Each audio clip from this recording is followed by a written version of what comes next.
The June sun beat down on the high school football field where hundreds of white folding chairs sat in perfect rows, each one representing a young person about to cross the threshold into adulthood. Sarah Mitchell stood near the back of the crowd, her posture straight and alert despite the casual sundress she wore. Her eyes scanned the sea of graduation caps, searching for the one that mattered most to her, the one perched on her son's head somewhere in the middle of that ocean of blue and gold. 17 years had passed since she first held Daniel in her arms at the Naval Hospital in San Diego. 17 years of scraped knees and soccer practices, of spelling tests and science fairs, of deployments that kept her away for months at a time, and homecomings that never felt long enough. Through it all, she had carried two identities that sometimes felt impossible to reconcile. She was mom, the person who packed lunches and attended parent-teacher conferences. She was also Lieutenant Commander Mitchell, one of the first women to complete the grueling Navy SEAL training program, a warrior who had led missions in some of the most dangerous places on Earth. Today was supposed to be about Daniel. Just Daniel. No uniforms, no rank, no missions. Just a mother watching her son graduate from high school, celebrating the young man he had become despite all the challenges military life had thrown at their family. Sarah had promised herself she would blend into the crowd today, be invisible, let Daniel have his moment without any of the attention that sometimes came with having a parent whose career made headlines. The ceremony began with the usual pageantry.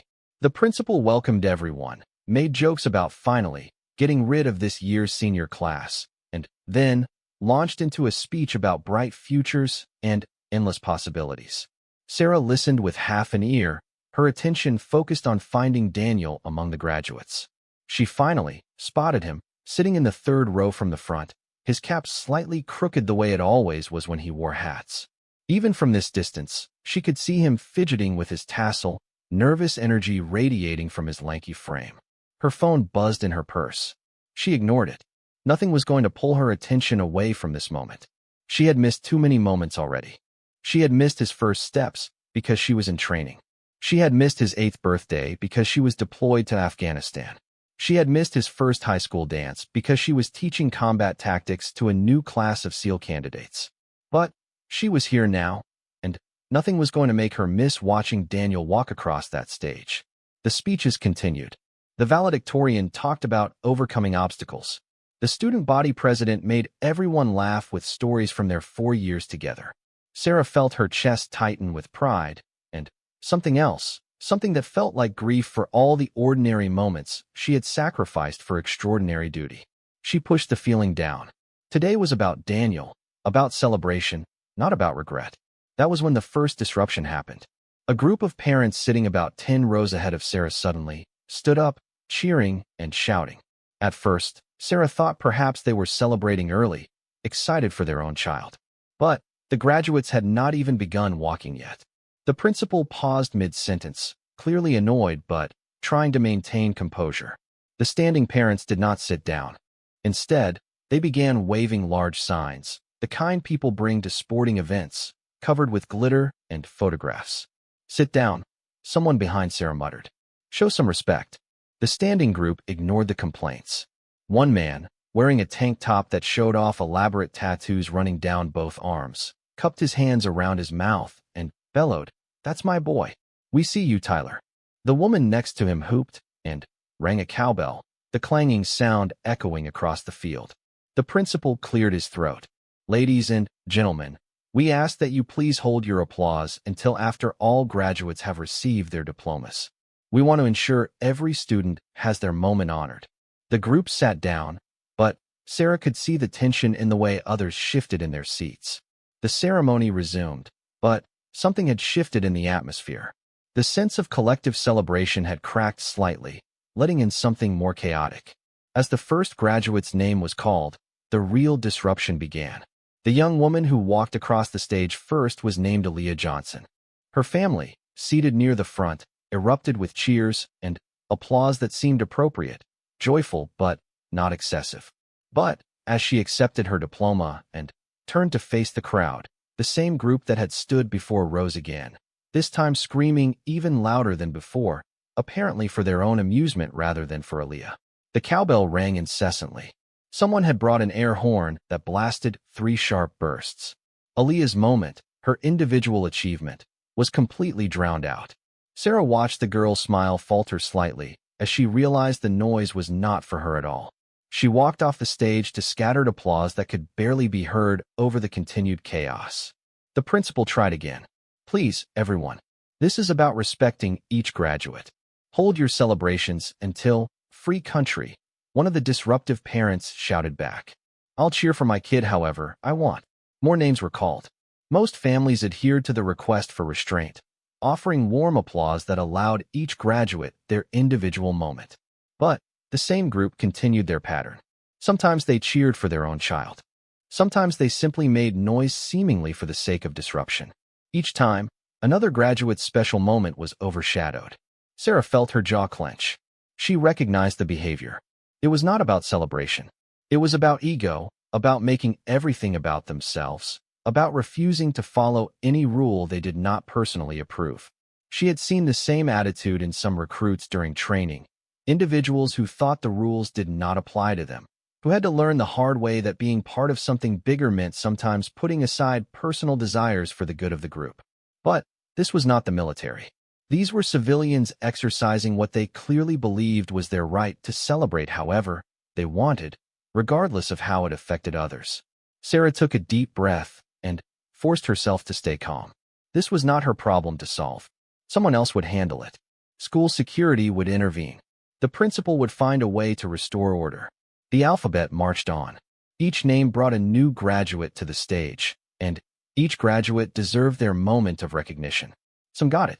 Many did not, their individual achievements swallowed by the selfishness of strangers. When the names reached the M section, Sarah's entire body tensed.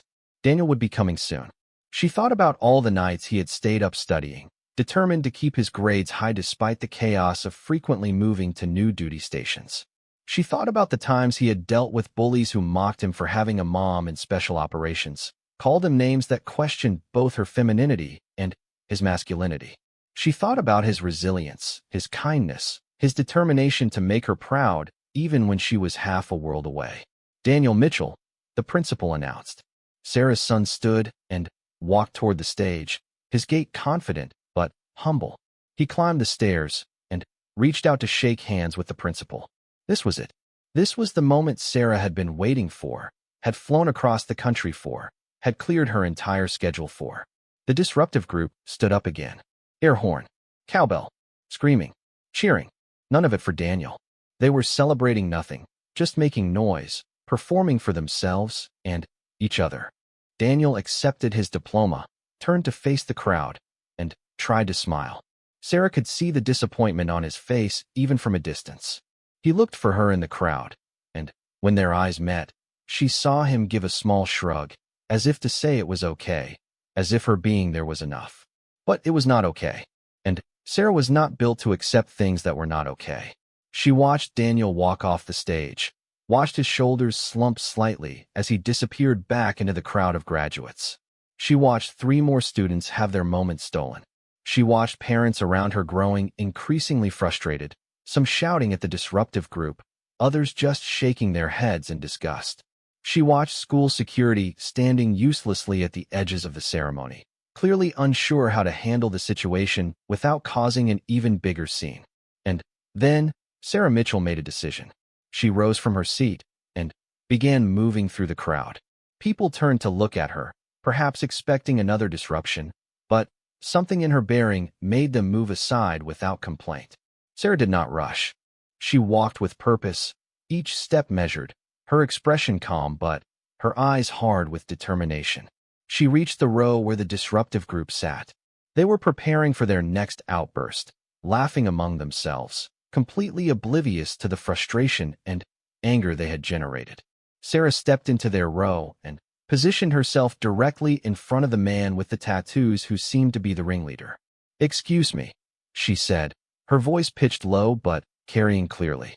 "I need you to listen to me." The man looked up, annoyed. "Lady, we're trying to celebrate our kid. Mind your business." "I am minding my business," Sarah replied. "My son just walked across that stage, and your celebration that had nothing to do with him ruined his moment." You are now going to sit quietly for the rest of this ceremony." The man laughed, a harsh bark of sound. "Or what? You going to make us?" Sarah did not raise her voice. She did not need to. Yes. Something in that single word, in the absolute certainty of how she said it, made the man pause. He looked at Sarah more carefully, taking in details he had missed before. The way she stood, balanced and ready.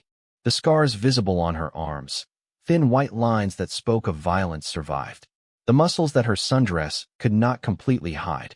The look in her eyes that said she had seen and done things that would give him nightmares. "Who the hell are you?" he asked, his bravado cracking slightly. "I am someone who has spent 20 years learning how to neutralize threats," Sarah said calmly. "I am someone who has more discipline in my little finger than you have in your entire body. I am someone who is very, very tired of people like you ruining important moments for others because you cannot control yourselves. Now sit down, be quiet, and let these young people have the graduation ceremony they earned." The woman with the cowbell stood up, her face flushed with anger. "You cannot tell us what to do. This is a free country. And if we want to cheer for our son, your son's name has not been called yet," Sarah interrupted. "You have been disrupting other families' celebrations just for your own amusement. That ends now." "Or what?" the woman challenged. "You will hit me? Go ahead. I will sue you for everything you have got." Sarah smiled, but there was no warmth in it. "I am not going to hit you. I am not going to touch you. But I am going to stand right here, in front of you, for the rest of this ceremony. Every time you try to stand up, I will be in your way. Every time you try to make noise, I will be blocking your view. You will not be able to see your son walk across that stage. You will miss his moment completely. And it will be because you could not show basic respect to the other families here." "You cannot do that," the man with tattoos said, standing up himself now. "Watch me," Sarah replied. The confrontation had drawn attention. Graduates on the field were looking back toward the crowd. Other parents were watching, some with approval, others with concern. The principal had paused the ceremony again, trying to see what was happening. Sarah did not move.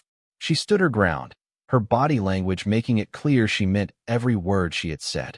The man and woman looked at each other, clearly unsure how to handle this unexpected resistance. They were used to people backing down, used to making noise and getting their way because others did not want confrontation. But Sarah Mitchell had built a career on confrontation. She had stared down enemy combatants, negotiated with warlords, led teams through situations where a single mistake meant death.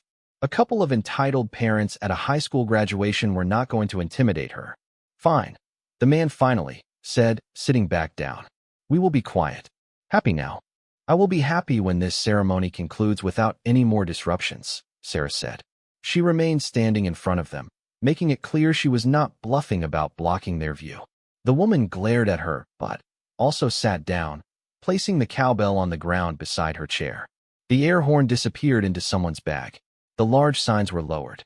Sarah finally returned to her seat, but she kept her attention divided between the stage and the formerly disruptive group.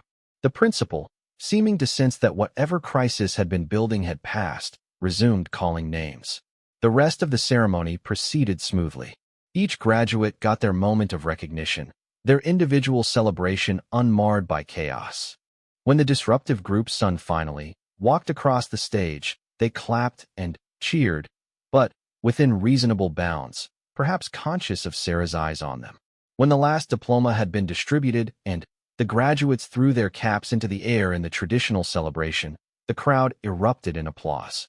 Sarah clapped along with everyone else, but her eyes were searching for Daniel, wanting to see his face, wanting to make sure he was okay despite having his moment tarnished. Families began dispersing, flowing toward the field to find their graduates. Sarah moved with them, still keeping an eye on the group she had confronted. They were gathering their things, clearly eager to leave. As they passed by her, the woman with the cowbell paused. "You know, you had no right to do that," she said, but the anger had drained from her voice. "I had every right," Sarah replied, "just as you had the right to be respectful from the beginning. You made a choice. I made a different one." The woman started to respond, but seemed to think better of it. She walked away, her family following behind her. Sarah finally reached Daniel, who was standing with a group of his friends, his diploma clutched in his hand. When he saw her, His face broke into a genuine smile.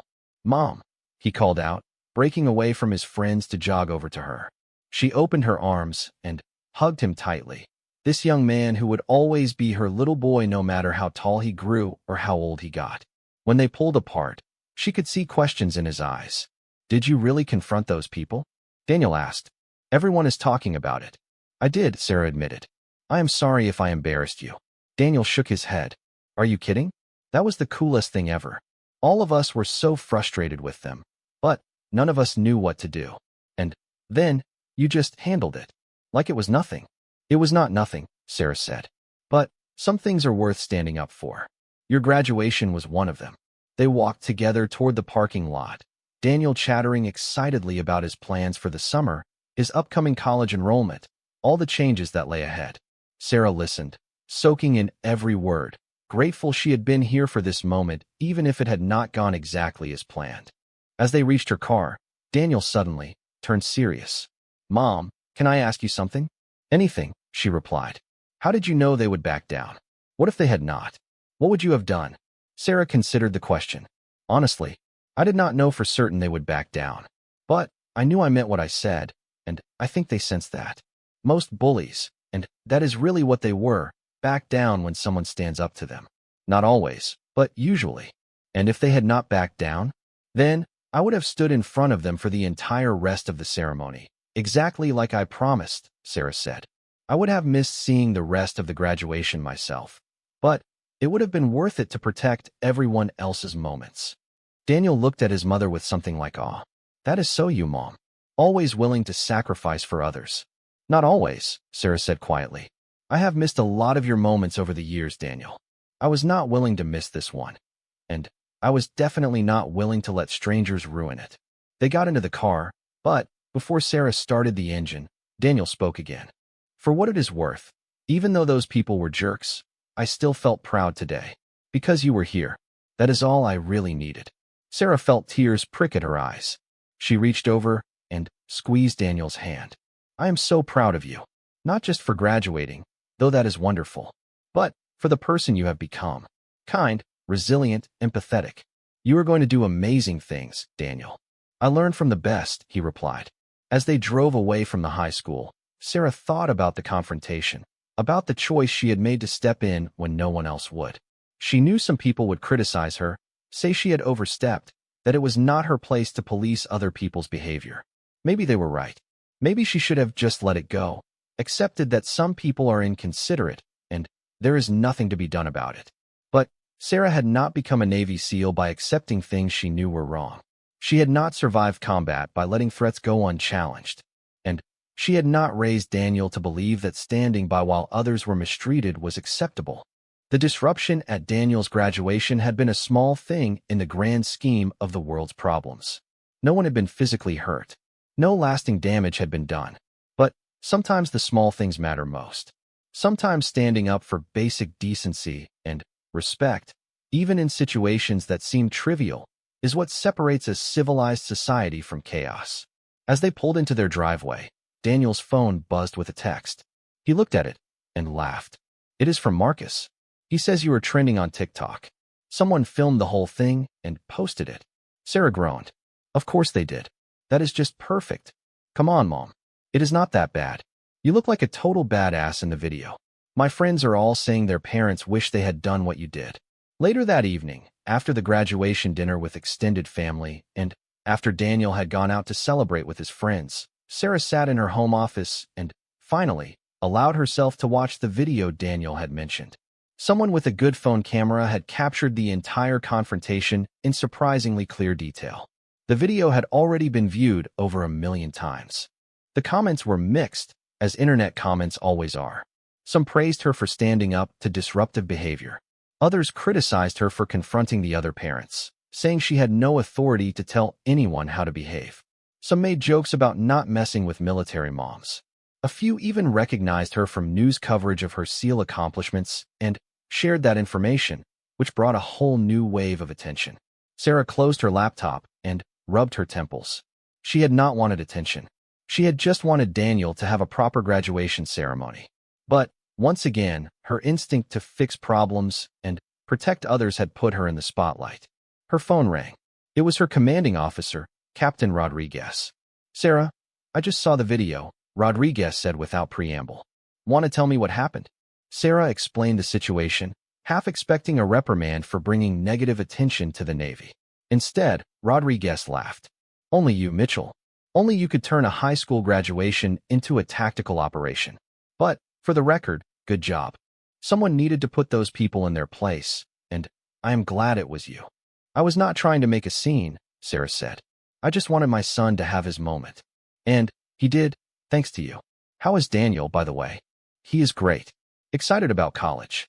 Growing up too fast." "They always do," Rodriguez said, her own voice softening. "Listen, I know you are on leave for the next month, but I wanted to give you a heads up. This video is getting a lot of attention, and public affairs might want you to do an interview or two. Your choice entirely, but it could be good PR for the Navy, showing the human side of special operations." "I will think about it." Sarah, the morning after the graduation, Sarah woke to find her phone flooded with notifications. Text messages from old teammates, emails from journalists requesting interviews, social media mentions that numbered in the thousands. The video of her confrontation had gone viral overnight, spreading far beyond TikTok to Twitter, Facebook, Instagram, and even the morning news programs. She scrolled through some of the comments while drinking her coffee, amused by the variety of reactions. Some people had done deep dives into her background, sharing articles about her SEAL training and deployments. Others speculated about what exactly she had said to make the disruptive parents back down so quickly. A few armchair psychologists analyzed her body language, noting the way she had positioned herself, the calm authority in her posture. What surprised Sarah most was not the attention itself. She had dealt with media scrutiny before when the Navy first integrated women into special operations, but rather how the story had touched a nerve with so many people. The comment sections were filled with stories from other parents who had experienced similar disruptions at their children's events. Graduations, recitals, sporting events, award ceremonies, all ruined by people who seemed incapable of showing basic respect for others. Daniel shuffled into the kitchen around 10, still in his pajamas, his hair sticking up in multiple directions. He poured himself a bowl of cereal and sat across from his mother at the kitchen table. "So you are like, internet famous now," he said between bites.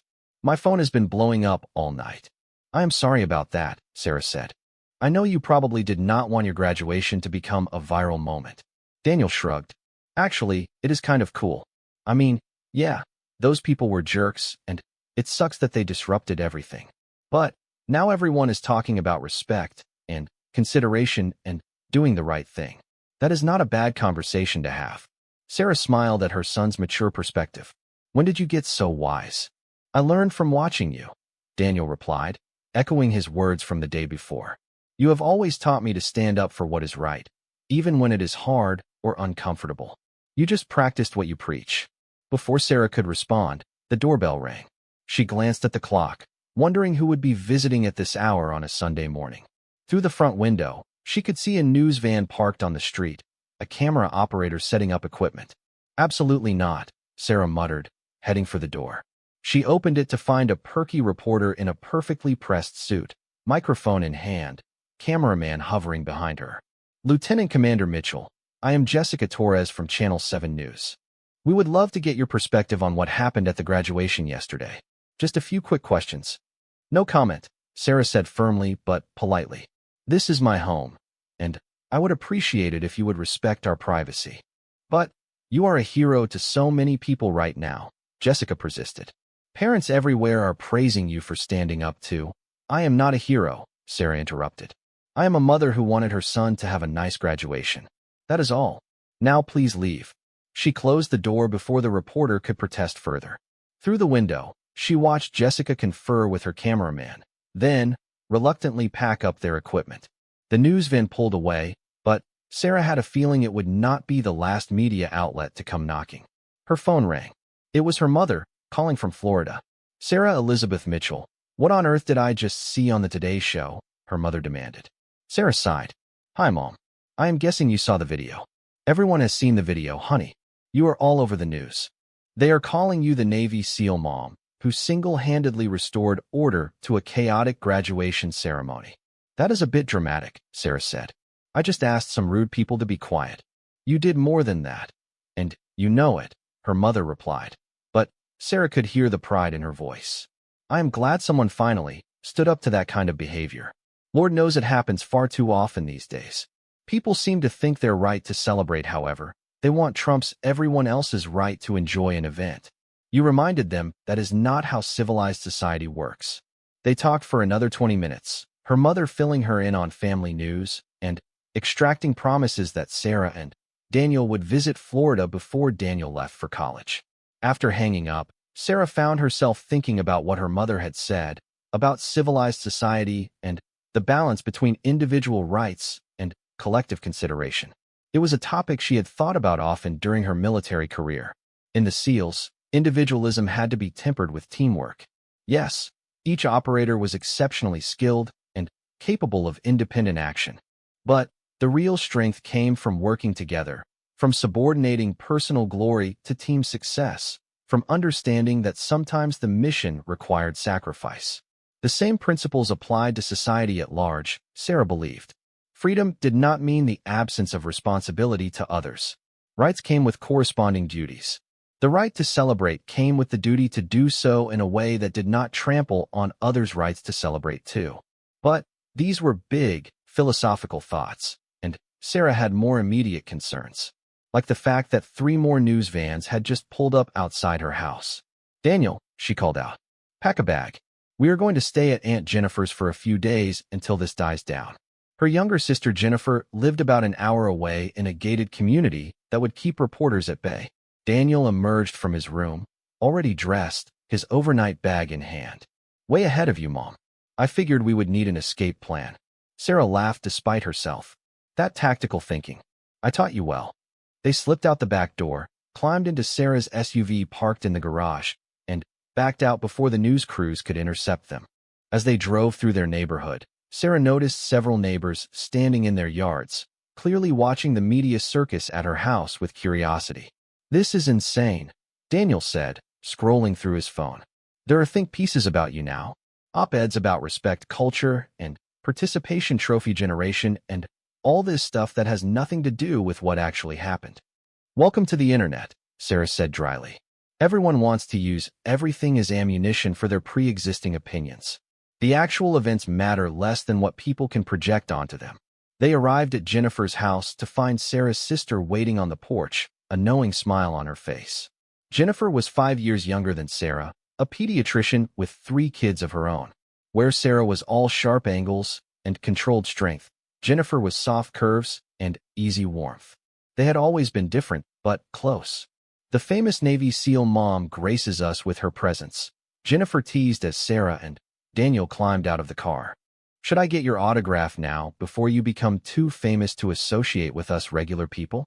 Shut up, Sarah said affectionately, pulling her sister into a hug. Thank you for letting us hide out here. Anytime. Though I have to say, I watched the video about 15 times last night. You were magnificent. Very intimidating while still being completely in control. I could never pull that off. They went inside, where Jennifer's husband Marcus and their 3 kids were having breakfast. The kids immediately swarmed Daniel, their older cousin who they adored. Marcus, a high school teacher himself, wanted to hear every detail about what had happened. I am telling you, Sarah, this happens at school events constantly, Marcus said as they sat around the kitchen table. Parents have become so entitled about their kids. They think everything should revolve around their child. And if anyone asks them to show consideration for others, they act like their rights are being violated. But where does that come from? Sarah asked. When did basic manners become optional? Social media? Probably, Jennifer suggested. Everyone is performing for an audience now. Everything has to be documented and made into content. The actual experience matters less than the video you can post about it. That is depressing, Daniel said from the living room, where he was playing video games with his younger cousins. It is what it is, Marcus replied with a shrug. But what you did yesterday, Sarah, that was important. You set a boundary. You said no, this behavior is not acceptable, and you enforced that standard. We need more of that. Sarah spent the rest of the day trying to avoid thinking about the viral video and the media attention. She played with her nieces and nephew, helped Jennifer prep dinner, and enjoyed the rare chance to just be part of a normal family Sunday. But her phone kept buzzing with new developments. The principal of Daniel's high school had released a statement thanking an unnamed parent for helping maintain order at the ceremony. The disruptive family had apparently complained to the school board, claiming Sarah had threatened them. But multiple witnesses, including other parents and school staff, had contradicted their account. A local parent group had started a petition asking the school district to implement stricter policies about graduation ceremony behavior. By evening, Sarah's phone rang with a call from an unknown number. She almost did not answer, but something made her pick up. Lieutenant Commander Mitchell, this is Angela Chun. I am a producer for a national morning show, and we would love to have you on as a guest this week. We think your story represents something important that is happening in American culture right now. I appreciate the offer, but I am not interested in being a guest on any shows, Sarah said. What happened yesterday was personal, not political or cultural. I do not want to turn it into something bigger than it was. But it already is something bigger, Angela pressed. Whether you intended it or not, you have started a national conversation about respect, boundaries, and standing up for what is right. People want to hear from you directly. Then, people are going to be disappointed, Sarah said firmly. I spoke up for my son and the other graduates at his ceremony. That is where my involvement ends. Thank you for the call. She hung up and immediately blocked the number. 3 more calls came in from other media outlets within the next hour. She declined them all. You know they are not going to stop calling, right? Jennifer said as they cleaned up after dinner. This story has legs, as they say in the news business. You are the perfect combination of compelling background and relatable motivation. Military hero mom stands up to bullies at son's graduation. It writes itself. I know, Sarah sighed. But I cannot control what other people do. I can only control my own response. And my response is to say no to all of it. Even though saying yes might actually help spread a positive message. Sarah paused, considering. Maybe. But it would also mean putting myself and Daniel even more in the spotlight. It would mean turning a moment that was about him into a moment about me. I have done enough of that over the years with my career. This time, I just want to let it go. Jennifer nodded, understanding. They finished the dishes in comfortable silence. That night, lying in Jennifer's guest room, Sarah could not sleep. She kept thinking about the confrontation, replaying it in her mind, analyzing her choices. Had she handled it correctly? Could she have done something different? Should she have just let it go? But every time she questioned herself, she came back to the same conclusion. Those parents had been ruining the ceremony for everyone. No one else was stopping them. Someone had to act, and she had the skills and confidence to do so effectively. If that made her a viral sensation, so be it. The alternative would have been watching Daniel's special day continue to be marred by selfishness, and that was unacceptable. Her phone buzzed with a text. It was from Tom Reynolds, one of her former SEAL teammates. The message made her smile. Saw the video. Classic Mitchell. Taking down threats whether they are enemy combatants or rude parents. Proud to have served with you. Also, you looked scary as hell. Well done. She typed back a quick reply. Thanks, Tom. Never thought my combat skills would apply to high school graduations, but here we are. His response came immediately. Skills are skills. Knowing when and how to apply force, even social force, is what separates professionals from amateurs. You did good. Sarah set her phone aside and, finally, drifted off to sleep, comforted by the validation from someone who understood the mindset that had driven her actions. The next morning, Daniel had to return home to start his summer job at a local recreation center. Sarah drove him back, prepared to face whatever media presence might still be lingering at their house. To her relief, the news vans were gone, though several neighbors waved and gave her thumbs up as she pulled into the driveway. Looks like you are a neighborhood hero, Daniel observed. Or a neighborhood curiosity, Sarah countered. Time will tell which. Daniel headed off to work, leaving Sarah alone in the house for the first time since the graduation. She sat down at her kitchen table with a fresh cup of coffee and, finally, allowed herself to fully process the past 48 hours. The viral video had been viewed over 10 million times now. Articles about her had appeared in dozens of publications. Social media was still buzzing with commentary, analysis, and debate. Some people had turned her into a symbol of proper parenting. Others criticized her as an example of military mindset being inappropriately applied to civilian situations. The disruptive parents had given a few interviews claiming they were the real victims, that Sarah had threatened them and violated their free speech rights. Sarah read some of these interviews with a mixture of amusement and frustration. The parents had completely rewritten the narrative in their own minds, turning themselves from the aggressors into the oppressed. It was a common pattern Sarah had observed throughout her life. People who behaved badly rarely saw themselves as the problem. They always had justifications, always had reasons why the rules should not apply to them. But the court of public opinion had clearly sided with Sarah.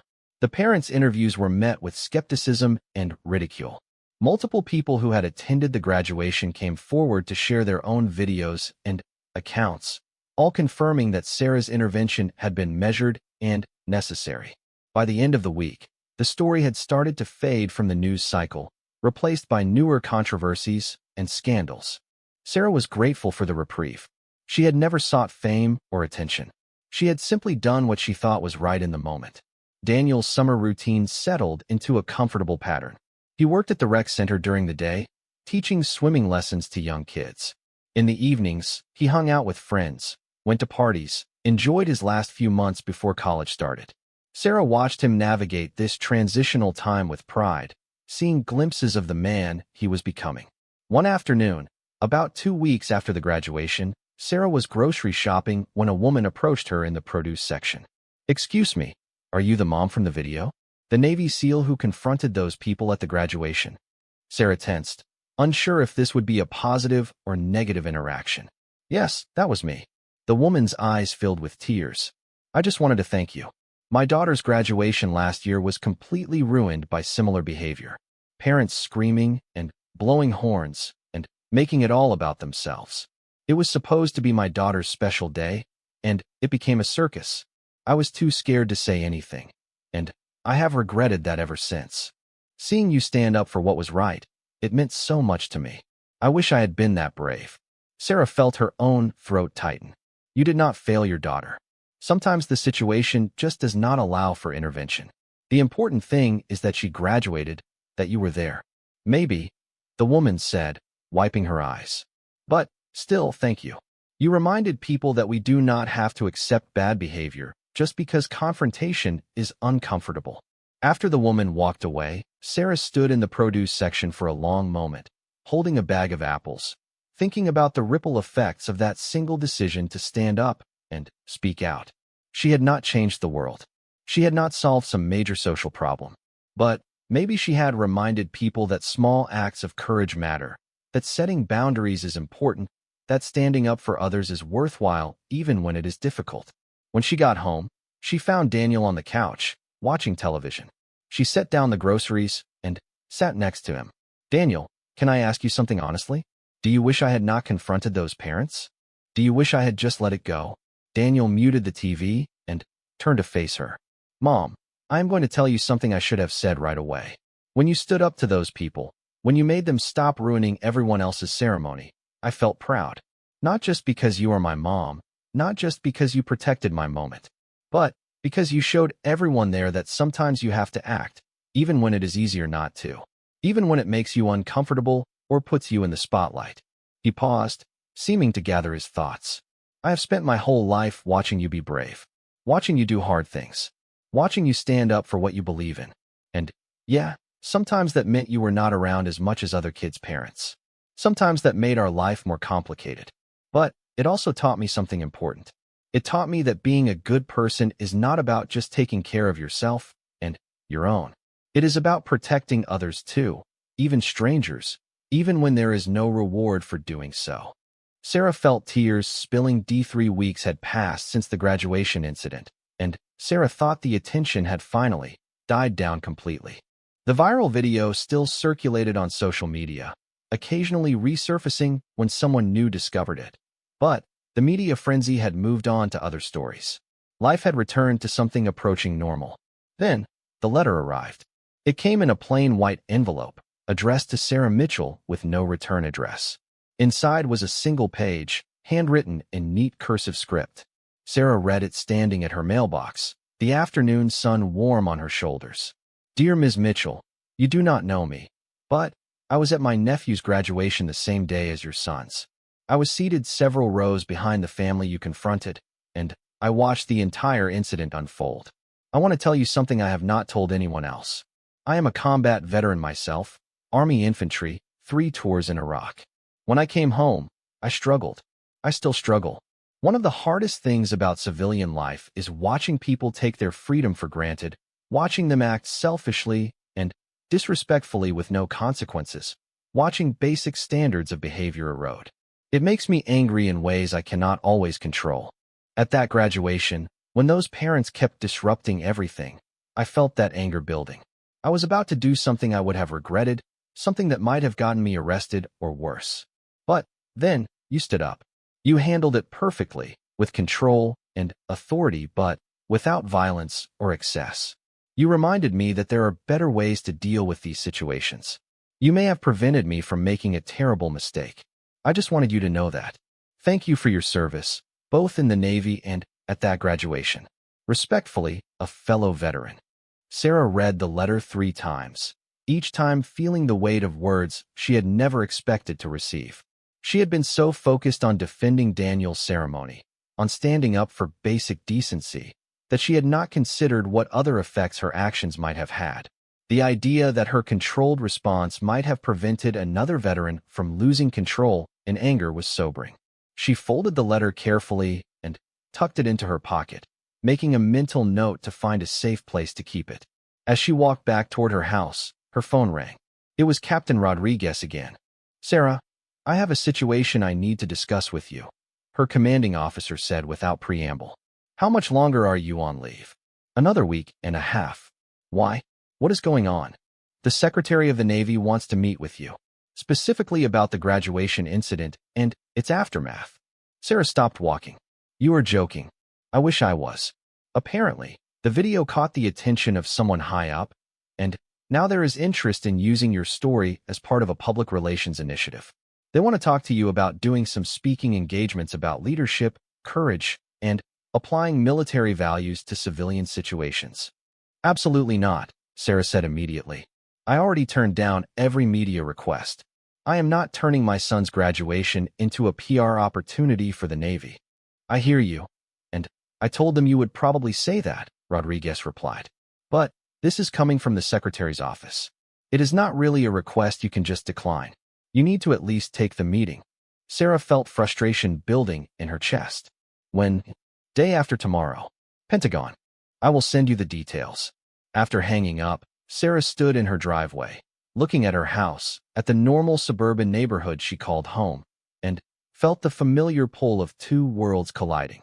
She had known when she joined the military that her life would never be entirely her own. There were always duties, obligations, expectations that came with the uniform. But this felt different. This felt like her personal life being appropriated for purposes she had not consented to. That evening, she told Daniel about the upcoming meeting. They were sitting on the back porch, watching the sun set, drinking lemonade. So they want to turn you into some kind of spokesperson? Daniel asked. Apparently, though I have not agreed to anything. What will you tell them? Sarah considered. I will tell them the truth, that what I did was not about leadership or military values.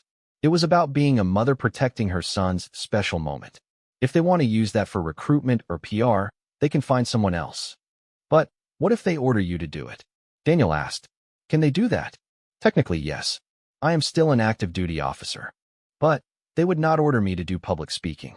That crosses into territory where they need willing participants. You cannot force someone to be a good public face for an organization. Daniel was quiet for a moment. Then, he said, You know, I would not mind if you did it. Sarah looked at him in surprise. What? If you did some speaking or whatever?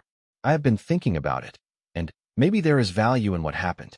Not the part about me or my graduation specifically, but the bigger idea. The idea that standing up for what is right matters. That we do not have to accept bad behavior. That there is a way to confront problems without violence, but also without being passive. Maybe that is worth talking about. When did you become so thoughtful about these things? Sarah asked, marveling at her son's maturity. I have had a lot of time to think lately, Daniel admitted. And I have been reading some of the comments on that video, the serious ones, not the stupid ones. A lot of people are talking about how they wish they had the courage to speak up in situations where they see something wrong happening. They feel helpless or scared or like it is not their place. Maybe hearing from you about how to find that courage would help them. Sarah pulled Daniel into a hug. How did I get so lucky to have you as my son? Good genetics and excellent parenting, Daniel said with a grin.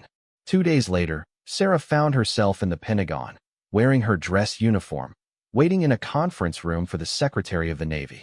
She felt strangely nervous, which was unusual for her. She had briefed generals and admirals before. She had testified before Congress about special operations integration. But this felt more personal somehow, more vulnerable. The secretary arrived with an entourage of assistants and advisors. He was an older man with silver hair and a warm smile that seemed genuine. He shook Sarah's hand and gestured for her to sit. Lieutenant Commander Mitchell, thank you for coming. I know this must seem unusual, being called in to discuss a civilian incident.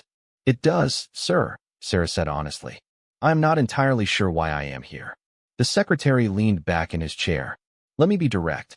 That video of you at your son's graduation has been viewed by tens of millions of people. It has sparked conversations about respect, courage, boundaries, and leadership. Whether you intended it or not, you have become a symbol of something people are hungry for. Someone who stands up for what is right without being aggressive or violent. Someone who sets standards and enforces them. With all due respect, sir, I was just a mom protecting her son's ceremony. Yes, but you did it using skills and mindset developed through military training. The way you carried yourself, the way you projected authority, the way you assessed and managed the threat, those are not things average civilians typically do. And people noticed. Sarah felt defensive. So you want to use this for recruitment? Show how the military trains people to handle civilian problems. The secretary shook his head. Not recruitment. Leadership development. We have been working on an initiative to help transitioning service members apply their military skills to civilian leadership roles, teaching them that the discipline, courage, and judgment they developed in uniform have value in the civilian world. Your incident is a perfect case study. I still do not see what you need from me. We would like you to speak at a few events. Share your perspective on how military training shapes character and decision-making. Talk about the importance of standing up for standards even in non-military contexts. Help bridge the civilian-military divide by showing that military values are not just about combat. They are about building a better society. Sarah was quiet, considering. It was not the recruitment pitch she had expected. There was genuine thought behind this proposal, a real attempt to do something meaningful. How many events? She finally asked. Maybe 4 or 5 over the next 6 months. Military spouse groups, transition seminars, that sort of thing. Nothing political, nothing media-heavy. Just you sharing your story and the lessons you have learned. And if I say no? The secretary smiled. Then, you say no. I meant what I said, Lieutenant Commander. This is not an order. But I think you could help a lot of people, both military and civilian, understand that courage and leadership matter everywhere, not just in combat zones. Sarah thought about the letter from the fellow veteran, about the conversations with Daniel, about all the people who had reached out to thank her for standing up when no one else would. Can I take some time to think about it? She asked. Of course. Take a week. Talk to your family. If you decide yes, we will work with your schedule to make sure it does not interfere with your duties or your time with your son before he leaves for college. As Sarah drove home from the Pentagon, she felt conflicted. Part of her wanted to keep her private life separate from her military career. But another part recognized that maybe she had a responsibility to share what she had learned, to help others find their own courage. She talked to Jennifer about it that night over the phone. What is your gut telling you? Jennifer asked. My gut says it is complicated. I do not want to be a public figure. I do not want Daniel's graduation turned into a teaching moment. But I also think about all the people who have reached out to me, who have shared their own stories of wishing they had spoken up. Maybe I could help them. Then, do it on your terms, Jennifer suggested. Make it clear you are not interested in being a celebrity or a spokesperson. You are just sharing one experience and the lessons from it. Keep it limited and controlled. Sarah appreciated her sister's practical wisdom. You always know what to say. That is what little sisters are for. Well, that and borrowing clothes without asking. Sarah laughed, feeling some of the tension ease. The next day, she sat down with Daniel to get his input. She explained the secretary's proposal in detail, making sure Daniel understood what might be involved. I will not do this if you are not comfortable with it, Sarah said. This started at your graduation. I will not move forward unless you are okay with it. Daniel thought for a long moment. I think you should do it. Not because the Navy wants you to, but because you might actually help people. And honestly, Mom, you are good at this stuff. You are good at explaining things in ways people can understand. You are good at inspiring people without being cheesy about it. Why not use that? You are sure. I am sure. Besides, I am going to college in a few months.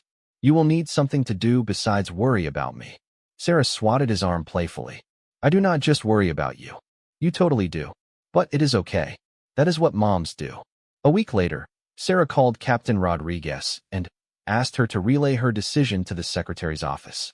She would do the speaking engagements, but only under specific conditions. No media interviews. No political events.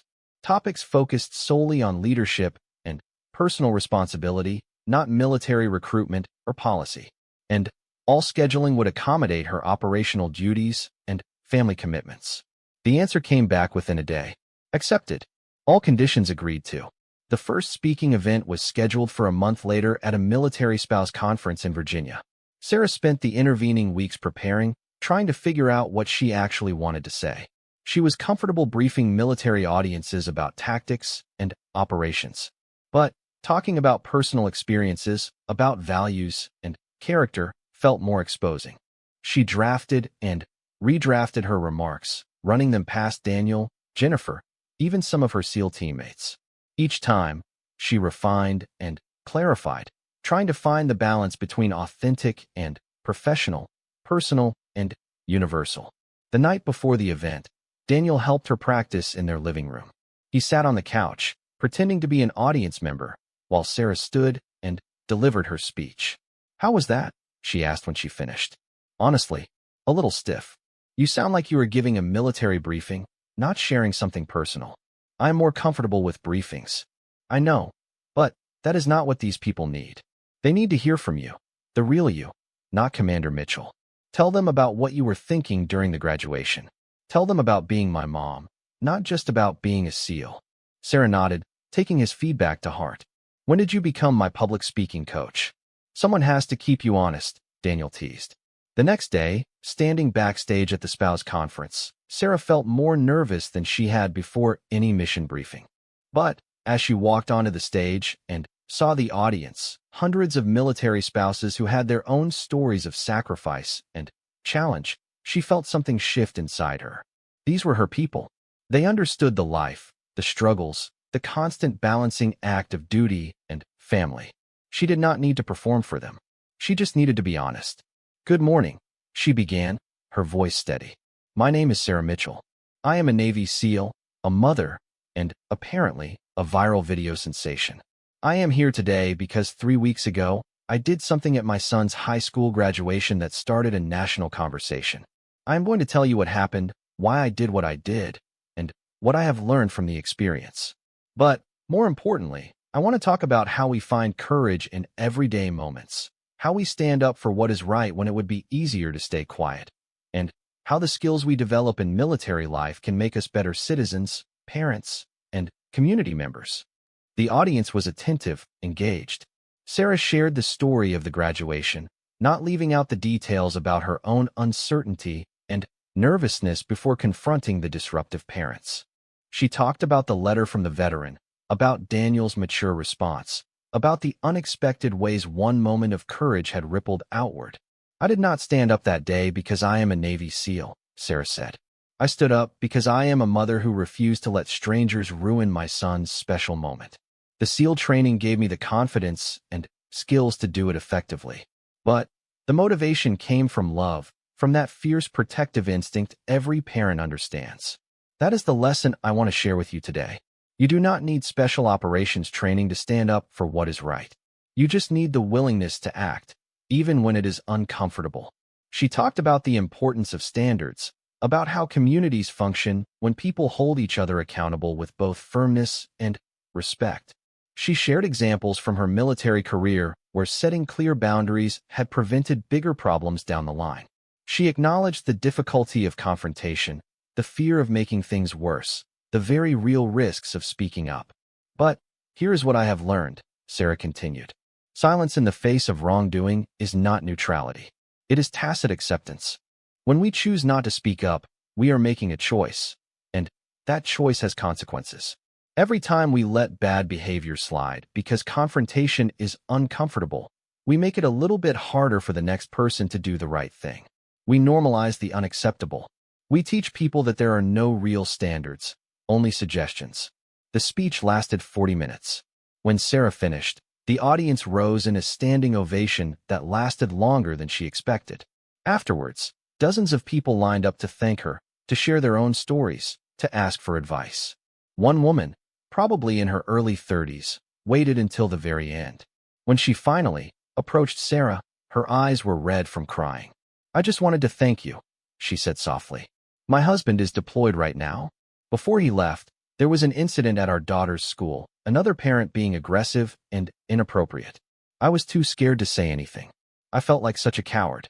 But hearing you talk today about courage not being the absence of fear but acting despite it, that helped me understand I am not weak. I was just unprepared. Next time, I will be ready. Sarah gave the woman a hug. You are not a coward. You are managing a household alone while your husband is in harm's way. That takes incredible strength. When the next challenge comes, and it will, you will know you have it in you to face it. Driving home that evening, Sarah felt something she had not expected. Fulfillment. Purpose. The event had not been about glory or attention. It had been about connection, about sharing hard-won wisdom with people who needed to hear it. Maybe this speaking thing could work after all. So how did it go? Daniel asked as soon as Sarah walked through the door, not even giving her time to set down her bag. Sarah smiled, feeling tired but energized in a way she had not expected. It went really well, actually. Better than I thought it would. They sat down to dinner, and Sarah filled Daniel in on the details of the conference, the reception her speech received, the conversations afterward. As she talked, she realized how much the experience had shifted her perspective. What had started as an obligation, something she agreed to reluctantly, had become something meaningful. "I am proud of you, Mom," Daniel said when she finished. "Not just for what you did at my graduation, but for being willing to share it even though it made you uncomfortable. That takes a different kind of courage." Over the next several months, Sarah spoke at 4 more events. Each one was different, but similar in important ways. The audiences were always engaged, always grateful, always full of people who needed permission to stand up for themselves and others. Sarah refined her message with each presentation, learning what resonated most, what stories had the most impact. At a transition seminar for retiring service members, she talked about how to maintain standards of excellence in civilian workplaces where accountability might be less clear. At a leadership development conference, she discussed the difference between authority and authoritarianism, between setting boundaries and being a bully. At a veteran support group, she shared the letter from the fellow veteran and talked about finding healthy outlets for the frustration that comes from seeing standards erode. Each event brought new stories, new connections, new perspectives. Sarah heard from teachers struggling with disruptive parents at school events. She heard from business owners trying to maintain professional standards with entitled customers. She heard from community leaders dealing with people who refused to follow basic rules because they believed individual freedom meant freedom from responsibility to others. The common thread in all these stories was the same. People wanted to do the right thing, but they felt powerless or uncertain. They lacked confidence that their intervention would make a difference. They feared making things worse. They had been taught that confrontation was always negative, that keeping the peace meant never rocking the boat. Sarah's message, refined through multiple presentations and countless conversations, became clear. Courage is not about being fearless. It is about acting despite fear. Setting boundaries is not mean or aggressive. It is necessary for healthy communities. Standing up for others is not about being a hero. It is about being a decent human being who refuses to let bad behavior become normalized.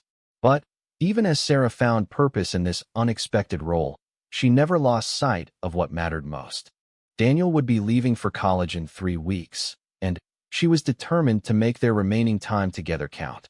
They went on a road trip, just the two of them, visiting national parks and having long conversations about life, values, and the future. They cooked dinner together most nights, something they had not done regularly in years. They watched movies, played board games, and simply enjoyed each other's company. One evening, about a week before Daniel was scheduled to leave, they sat on the back porch watching fireflies dance in the gathering darkness.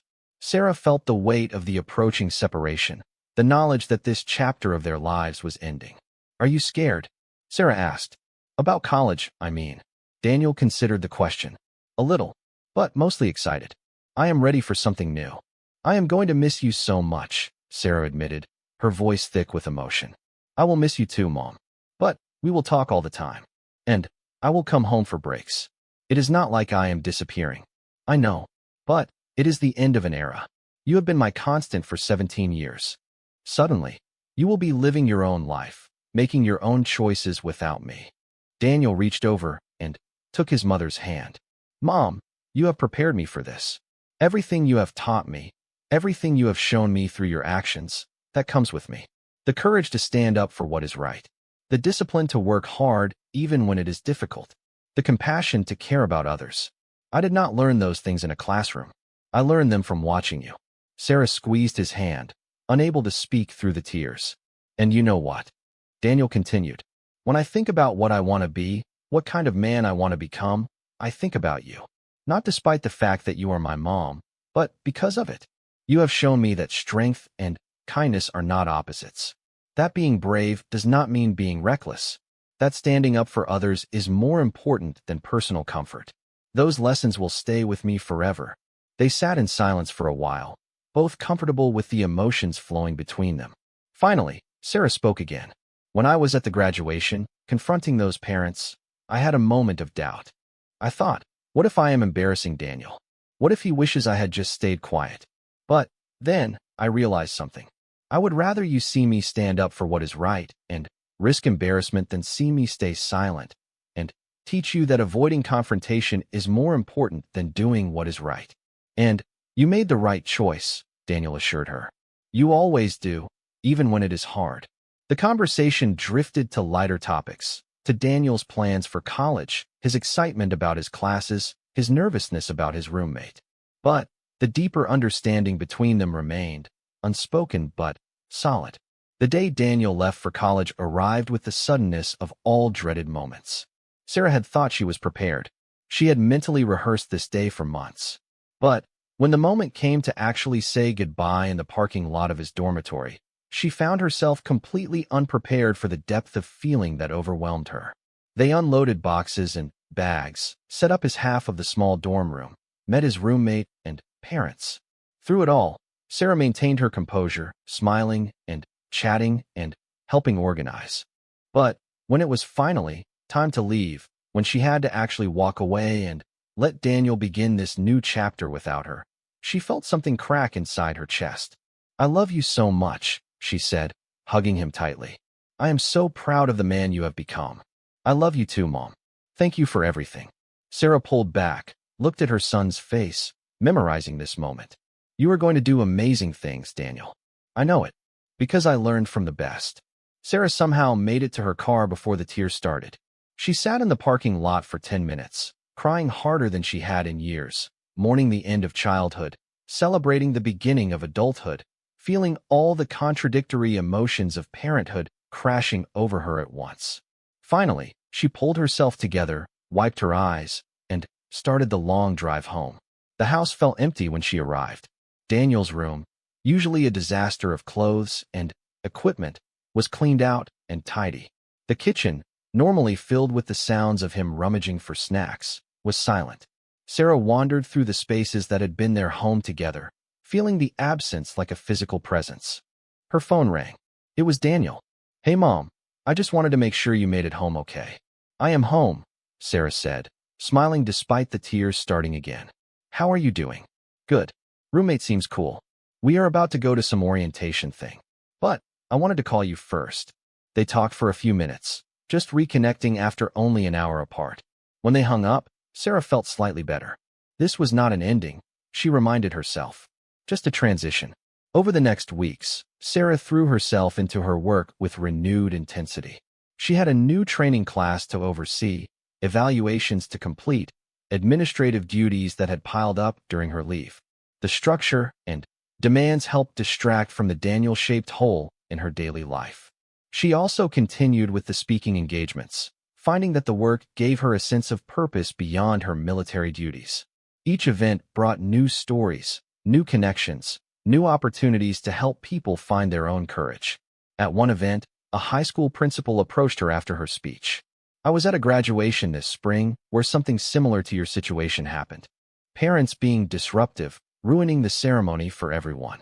I did not know how to handle it. Security was overwhelmed. I felt helpless.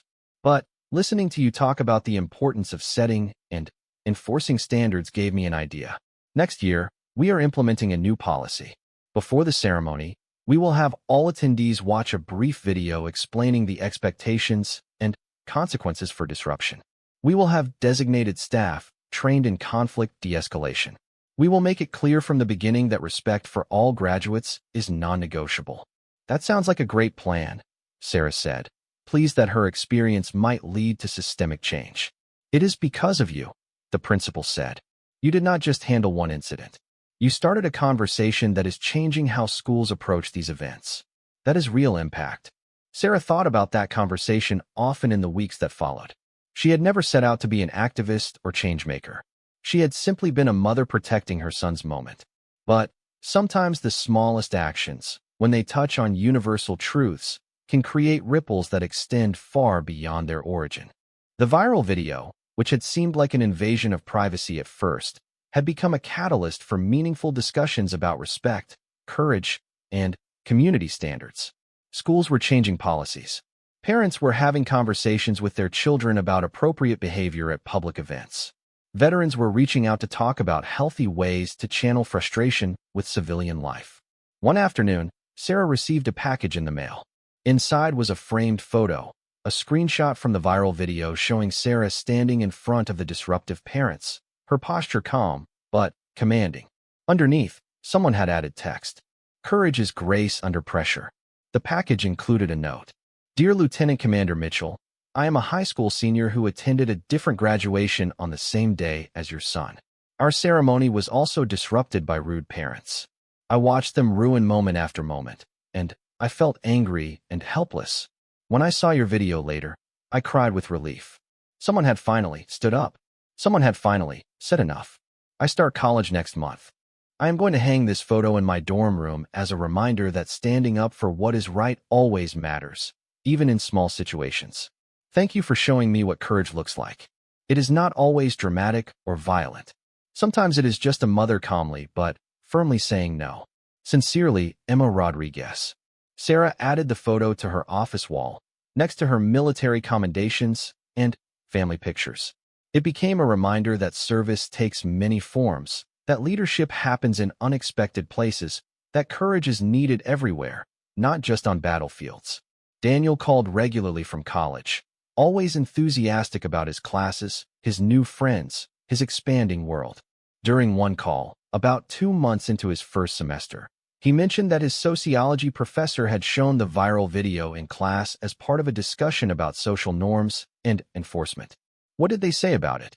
Sarah asked, curious.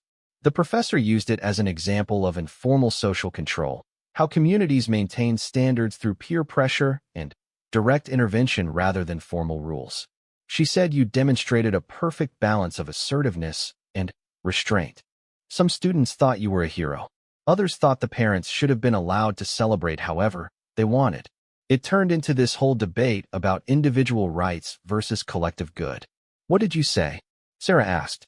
I told them the truth, that you were my mom, and you were protecting not just my moment, but everyone's. That freedom is not the same as selfishness, that we all have a responsibility to each other, especially in shared spaces and experiences. I think I changed some minds. Sarah felt pride swell in her chest. You definitely learned something from all this. I learned everything from you, Mom. how to stand up for what is right, how to do it with strength, but not aggression, how to care about others even when it is inconvenient. That is worth more than any lesson in a textbook. As autumn turned to winter, Sarah settled into a new rhythm. Work, speaking engagements, video calls with Daniel, regular dinners with Jennifer's family. It was different from before, quieter in some ways, but also fuller. She had found a way to integrate all the parts of herself, the warrior, the mother, the teacher, the leader. At her final scheduled speaking event of the year, a large military conference in San Diego, Sarah decided to end her speech with something she had not shared before. She talked about the letter from the fellow veteran, about how one act of courage had potentially prevented a tragedy. That letter taught me something crucial, Sarah told the audience of over 500 service members and civilians. We never know the full impact of our actions. When I stood up at that graduation, I thought I was just protecting my son's ceremony. I had no idea I might be preventing a veteran from making a terrible mistake. I had no idea I would start a national conversation. I had no idea schools would change their policies or that parents would have new discussions with their children about respect. She paused, looking out at the sea of faces. That is the thing about courage. You cannot always see the results. You cannot measure the ripples. You can only do what you know is right, and trust that it matters. Every time you stand up for someone who cannot stand up for themselves, you make the world a little bit better. Every time you set a boundary and enforce it with firmness and respect, you strengthen the fabric of your community. Every time you choose courage over comfort, you inspire others to do the same. The speech ended with another standing ovation. But, more importantly, it ended with Sarah feeling at peace with everything that had happened. The graduation disruption had been frustrating and uncomfortable. The viral fame had been unwanted and invasive. But the ultimate result, helping others find their courage, had been worthwhile. That night, back in her hotel room, Sarah video called Daniel. He was studying for finals, surrounded by textbooks and notes, looking stressed but happy. "How is studying going?" Sarah asked. "Brutal, but good. I am actually really interested in this stuff, which helps." They chatted about his classes, his plans for winter break, his growing confidence in his independence. As their conversation wound down, Daniel said something that made Sarah's heart swell. "You know, Mom, I was thinking today about the graduation thing, about everything that happened after. I realized something. You did not just stand up for me that day. You showed me that standing up for what is right has consequences, and sometimes those consequences are uncomfortable, but they are still worth it. You could have stayed anonymous, turned down all the speaking stuff, just gone back to your regular life. But you did not. You took responsibility for your actions and turned them into something positive. That is real courage. Not just the initial act, but everything that came after." "Thank you, Daniel. That means more than you know." Winter break arrived, and Daniel came home for 3 weeks. The house suddenly felt alive again, filled with the sounds of his presence, his laughter, his endless appetite. Sarah treasured every moment, knowing now how quickly time passed, how precious these days together were. On Christmas Eve, they sat together wrapping presents for Jennifer's family. The television played holiday movies in the background, and the smell of cookies baking filled the house. It was perfect in its ordinariness, and Sarah found herself deeply grateful for this simple moment of normalcy. "Mom, can I tell you something?" Daniel asked, carefully folding wrapping paper around a box. "Always," Sarah replied. "I have been thinking about what I want to do with my life. Like, career-wise. I know I am only a freshman, so I do not have to decide yet. But I have been thinking about it a lot." Sarah felt her heartbeat quicken. She had always told herself she would support whatever Daniel chose. But she could not help hoping he would find something meaningful, something that would challenge and fulfill him. "I think I want to teach," Daniel continued. "High school, maybe middle school. History or social studies. I want to work with young people, help them understand the world, teach them to think critically, and stand up for what is right." Sarah felt tears prick her eyes. "That is a wonderful goal, Daniel. What made you think of teaching?" "Honestly, you. Not just the graduation thing, but everything. The way you have always taught me through your actions, not just your words. The way you care about making things better, even when it is hard. I want to do that too in my own way. I might not be a Navy SEAL, but I can still serve. I can still make a difference." You are going to be an incredible teacher, Sarah said, meaning every word. Those students will be so lucky to have you. They wrapped presents in comfortable silence for a while. Then, Daniel spoke again. There is something else.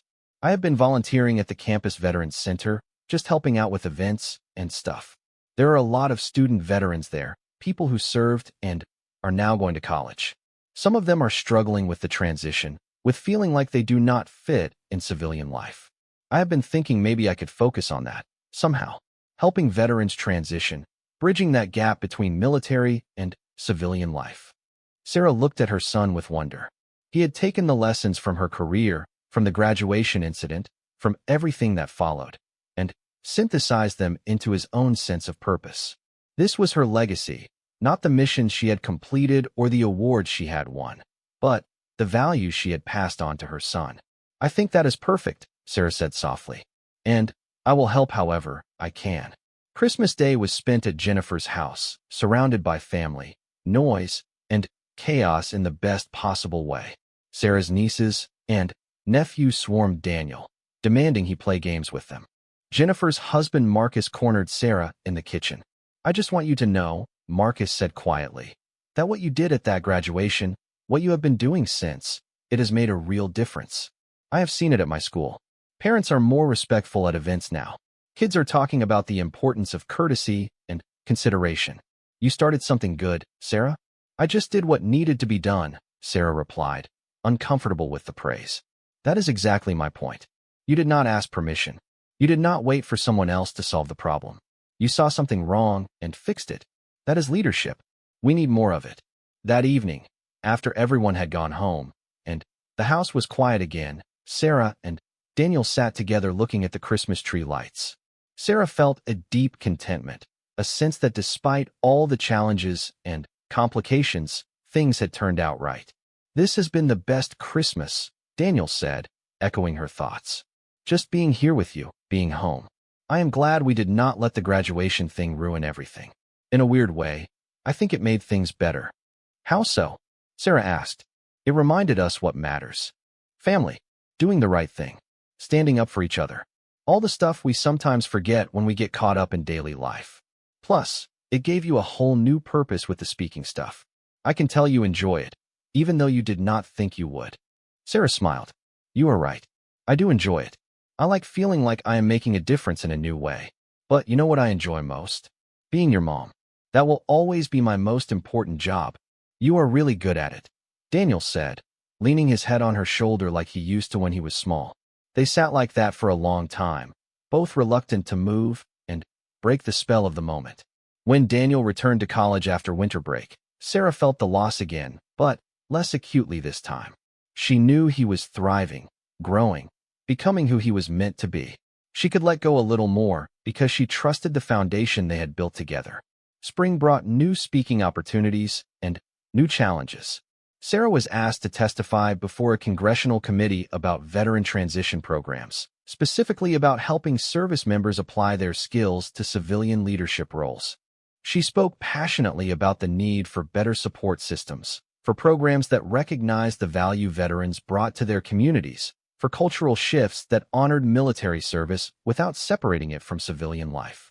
Her testimony was well received and led to additional opportunities. A major veterans organization asked her to join their board. A university invited her to teach a course on leadership and ethics. A publishing company reached out about writing a book about her experiences. Sarah carefully considered each opportunity, accepting some and declining others based on whether they aligned with her values and allowed her to continue her military duties. She was still a Navy SEAL first, and that commitment would not change until she decided to retire. But she was finding ways to serve in multiple capacities, using different aspects of her experience to contribute to different communities.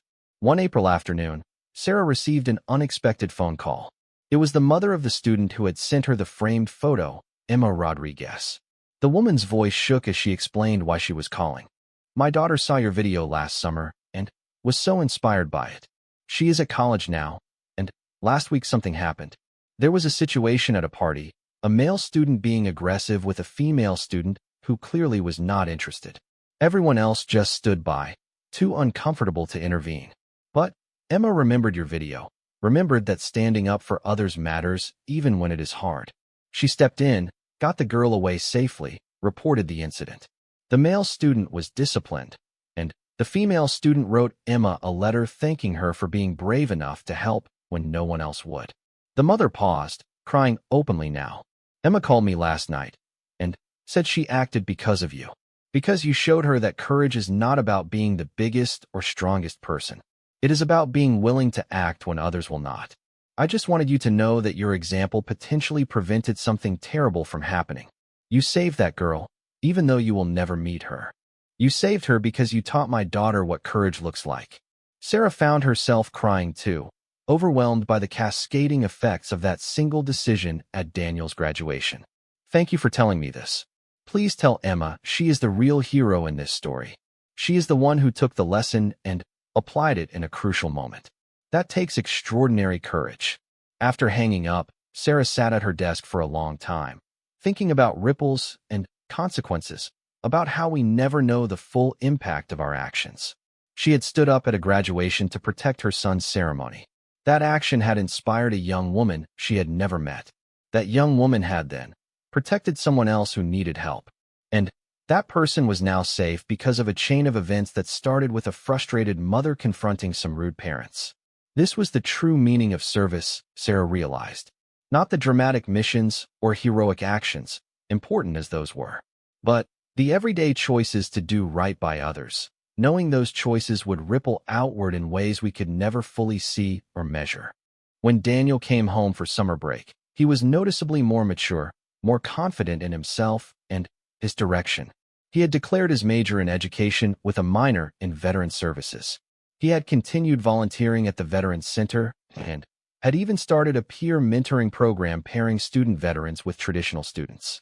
I figured if we are going to bridge the civilian-military divide, it starts with connection, Daniel explained over dinner one night. When people actually know veterans as individuals rather than stereotypes, understanding follows.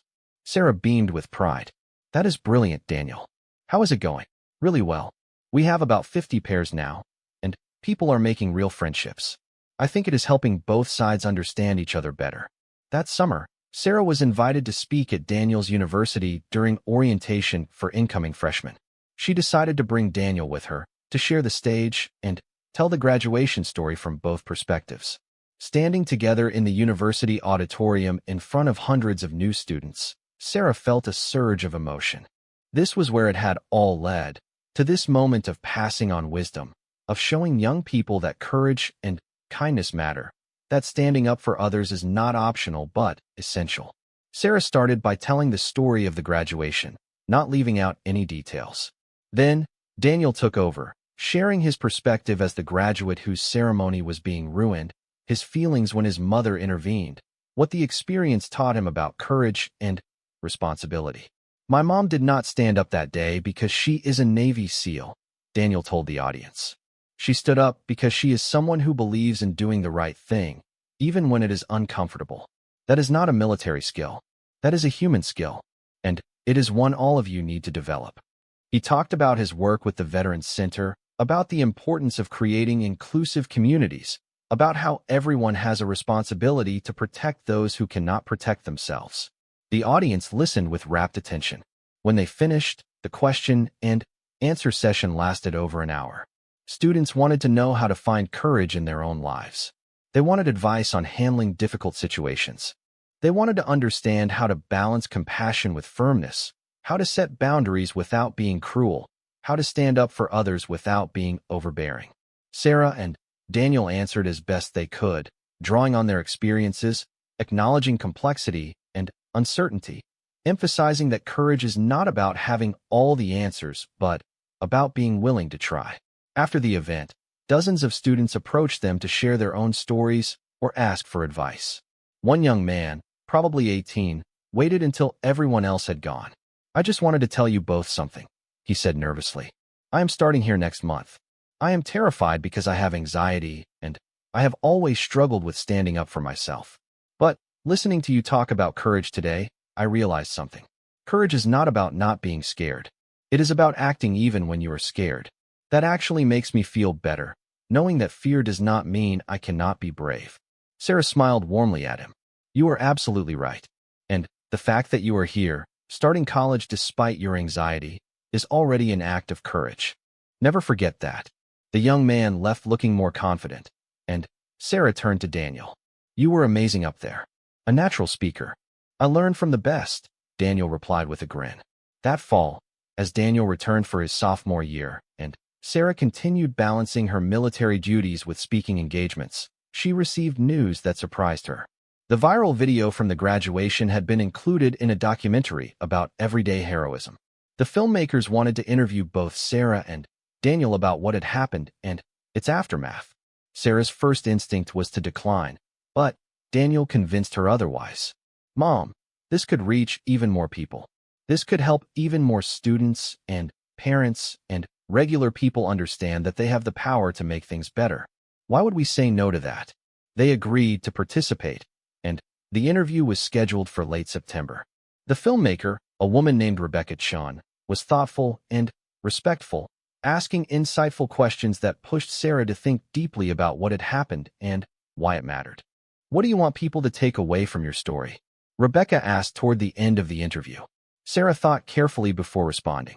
I want people to understand that we are all responsible for the communities we live in, not just politicians or police or people in authority.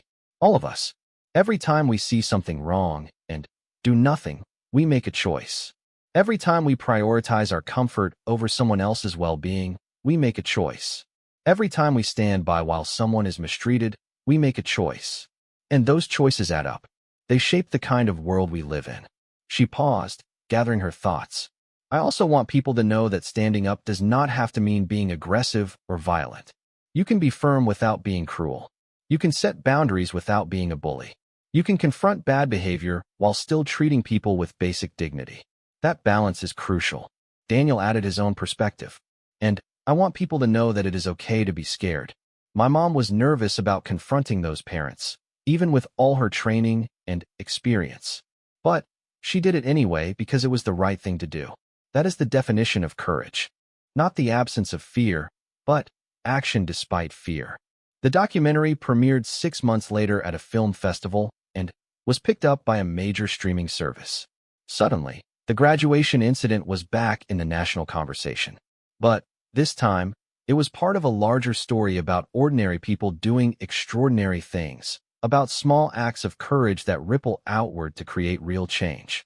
Sarah and Daniel were invited to the premiere. Walking the red carpet felt surreal, like something from someone else's life. But watching the film itself, seeing their story interwoven with others who had chosen courage in their own ways, Sarah felt proud of what they had contributed. After the screening, during the Q&A panel, an older woman in the audience raised her hand. My question is for Lieutenant Commander Mitchell. Do you ever regret what you did at the graduation? Do you ever wish you had just stayed quiet and not caused all this attention? Sarah smiled, thinking about all the conversations she had had, all the people she had helped, all the changes that had rippled out from that single moment of decision. Because here is what I have learned. When you act from a place of love and principle, when you stand up for what is right without seeking glory or attention, the consequences take care of themselves. Yes, I got more attention than I wanted. Yes, it complicated my life in some ways. But it also allowed me to help people I never would have reached otherwise. It started conversations that needed to happen. It reminded people that they have more power than they think to make the world better. So no, I do not regret it. I am grateful for it. Daniel reached over and squeezed her hand, and Sarah knew he felt the same. As they flew home the next day, Daniel scrolling through social media reactions to the documentary, while Sarah looked out the airplane window, Sarah thought about how far they had come from that June afternoon at the graduation. What had started as a frustrated mother confronting rude parents had become a touchstone for discussions about courage, community, and individual responsibility. But, more importantly, it had deepened the bond between her and Daniel. They had navigated this unexpected journey together, supporting each other, learning from each other, growing together.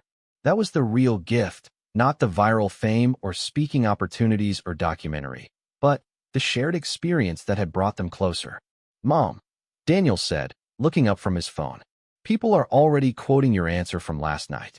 about acting from love and principle. It is trending. Sarah groaned good-naturedly. Of course it is.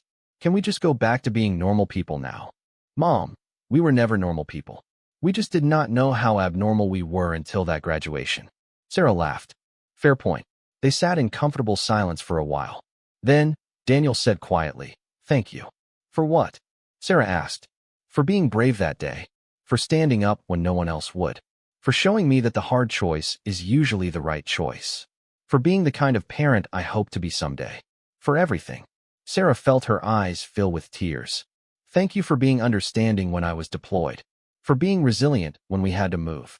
For growing into such an incredible person despite all the challenges. For making me proud every single day. We are a pretty good team, Daniel said. The best, Sarah agreed. When they got home, Sarah found a stack of mail waiting for her. Among the bills and advertisements was a thick envelope with official-looking letterhead. She opened it to find a letter from the Secretary of the Navy. The letter thanked her for her service, both in uniform and in the community. It informed her that she had been selected for promotion to commander and would be taking on a new role in leadership development, specifically working with programs to help service members transition to civilian life and apply their military skills in new contexts. Daniel, come look at this, Sarah called out. He read the letter over her shoulder and whooped with joy. Mom, this is perfect. This is exactly what you have been doing anyway. Just now it is official. Sarah smiled, feeling pieces falling into place. The graduation incident, the speaking engagements, the documentary, all of it had been leading to this. She would continue serving in the Navy, but, in a new way, using her experiences to help others bridge the gap between military and civilian life. Over the next year, Sarah threw herself into her new role. She developed curriculum for transition programs. She mentored junior officers navigating their own career decisions. She continued speaking, now with official backing and resources. And, through it all, she stayed connected with Daniel, watching him flourish at college, supporting his growing commitment to education and veteran services. The graduation incident itself faded from immediate public attention, as all viral moments eventually do. But its effects continued to ripple outward in ways both visible and invisible. Schools implemented new policies. Parents had new conversations with their children. Young people like Emma Rodriguez found courage to act when they witnessed wrongdoing. Veterans found healthier ways to channel their frustration with civilian life. And Sarah continued living her life, balancing duty and family, courage and compassion, strength and vulnerability. She had learned that heroism is not about seeking glory. It is about doing what needs to be done when the moment demands it, regardless of consequences. She had learned that leadership is not about authority. It is about taking responsibility when others will not. She had learned that the most important legacy we leave is not in our accomplishments, but in the values we pass on to those who come after us. On the anniversary of Daniel's graduation, Sarah received one final piece of mail related to the incident. It was from the school district, announcing a new award to be given annually at graduation ceremonies. The Sarah Mitchell Award for Citizenship and Courage would recognize students who exemplified the values of standing up for others, showing moral courage, and contributing to their communities. The letter explained that the first recipient would be honored at the upcoming graduation ceremony, and asked if Sarah would be willing to present the award. She immediately agreed, bringing the story full circle. Standing at the graduation ceremony a year after the incident that started everything, Sarah looked out at the sea of graduates, at the families gathered to celebrate, at the community coming together to honor young people taking their first steps into adulthood. Everything was different now. The ceremony proceeded smoothly, with all families showing respect and consideration for each other. The standards had been set, and people were following them. When it came time to present the new award, Sarah walked to the podium. Daniel sat in the audience, home from college for the event, smiling up at her with pride. She looked at him, then, out at all the other faces watching her, waiting to hear what she would say.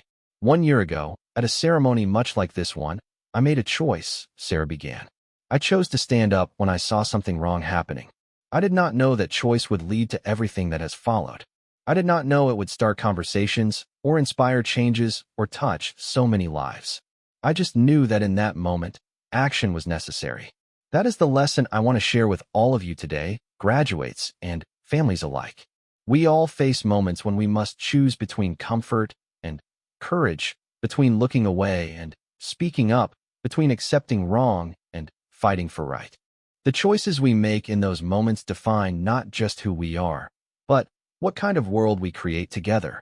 She presented the award to a young woman who had stood up to bullying, who had created a peer support program at her school, who embodied the values Sarah held dear.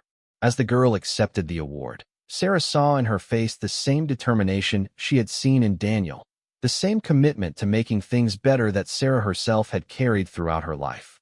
The ceremony ended with applause and celebration. As families streamed onto the field to find their graduates, Sarah stood with Daniel, watching the happy chaos, remembering the frustration of a year ago, and marveling at how one moment of courage had blossomed into something so much larger. "You did good, Mom," Daniel said, putting his arm around her shoulders. "We did good," Sarah corrected. "This was never just about me. It was about all of us learning to be better, to do better, to expect more from ourselves and each other." They walked together toward the parking lot, past families taking photos, past graduates hugging and laughing, past administrators breathing sighs of relief that another ceremony had gone smoothly.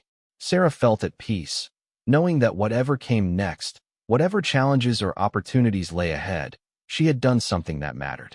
She had stood up for what was right. And, in doing so, she had reminded others of their own power to do the same. That was enough. That was everything. And, as she drove home with Daniel beside her, both of them looking forward to whatever adventures the future might hold, Sarah knew that the Real story was not about a viral video or speaking engagements or awards. The real story was about a mother and son who believed in making the world better, one courageous choice at a time. And that story would continue, rippling outward, touching lives they would never know, creating change they would never see, but trusting that it mattered nonetheless. Because in the end, that is what courage is. Not knowing the outcome, but acting anyway because it is the right thing to do. For a long time looking out at the lights of San Diego, the city where she had first joined the Navy, where Daniel had been born, where her journey had truly begun. She thought about all the choices that had led her to that graduation, to that moment of decision, to this unexpected role as a voice for everyday courage. She had not set out to be a symbol or spokesperson. She had just been a mother protecting her son. But maybe that was exactly the point. Heroism is not about seeking glory. It is about doing what needs to be done when the moment demands it. Leadership is not about titles or rank. It is about taking responsibility when others will not. Courage is not about fearlessness. It is about acting despite fear because the alternative is unacceptable. These lessons, learned through years of military service and hardened through combat experience, applied just as much to civilian life. Maybe more so, because civilian life lacks the clear command structure and defined mission parameters of military operations. In the messy, complicated world of everyday interactions, people needed to find their own authority, their own courage, their own sense of when to act. Sarah knew she would continue speaking, continue sharing these lessons for as long as people found them useful. Not because she wanted fame or attention, but because she had learned something valuable and had a responsibility to pass it on.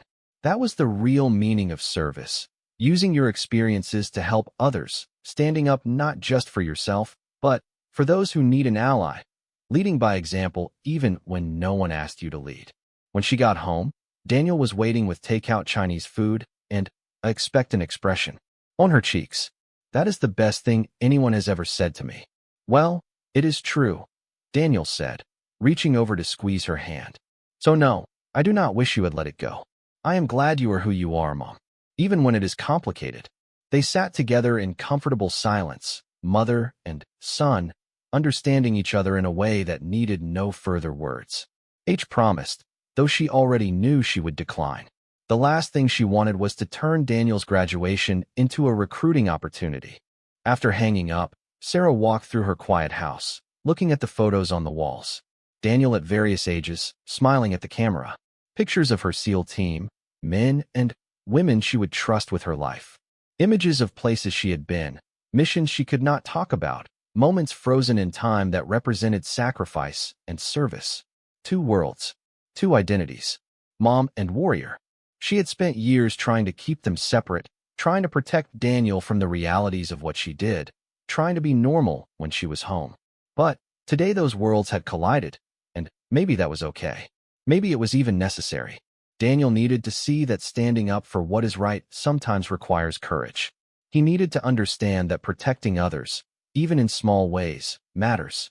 He needed to know that his mother was not just someone who disappeared for months at a time to do mysterious things overseas. She was someone who would face down any threat, big or small, to keep the people she loved safe. The disruption at the graduation had been unfortunate, but Sarah's response to it had been necessary. And if the internet wanted to make her a hero for doing what any decent person should have done, well, she could live with that, as long as Daniel knew the truth.